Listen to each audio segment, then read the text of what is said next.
Union Health Minister Dr. Harsh Vardhan, who is at the cutting edge of India's fight against COVID-19, is set to assume responsibility as the chairman of the World Health Organization Executive Board on May 22, authorities said on Tuesday. Let's see who is Dr. Harsh Vardhan. Dr. Harsh Vardhan is an otolaryngologist, an ENT surgeon by training, and Union Health Minister of India. He served at Ministry of Science and Technology, India, Ministry of Health and Family Welfare and Ministry of Earth Sciences in the BJP NDA administration of Prime Minister Narendra Modi.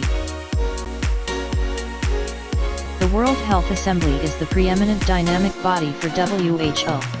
Its fundamental capacity is to decide the policies and arrangements of the organization. It generally meets in Geneva in May each year, and is attended by delegations from all 194 member states. The Executive Board is made out of 34 individuals technically qualified in the field of health and well-being. Individuals are chosen for 3-year terms. The chairman's post is held by rotation for 1 year among regional groups.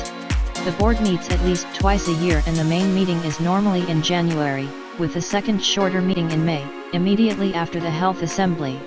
The principal elements of the board are to offer impact to the choices and arrangements of the World Health Assembly, to prompt it and for the most part to encourage its work. Mr. Vardhan would succeed Dr. Hiroki Nakatani of Japan, as of now the chairman of the 34-member WHO Executive Board. The proposal to appoint India's nominee to the Executive Board was signed by the 194-nation World Health Assembly on Tuesday, authorities said. In a procedural custom, Dr. Vardhan is relied upon to be chosen as the chairman at WHO's Executive Board's gathering on May 22. It is not a full-time assignment and the minister will just be required to chair the Executive Board's meetings, an official said. As leader of the 34-member Executive Board that is commanded to actualize the choices of the World Health Assembly, Health Minister Harsh Vardhan will have to work intimately with Director General Tedros Adhanom Ghebreyesus.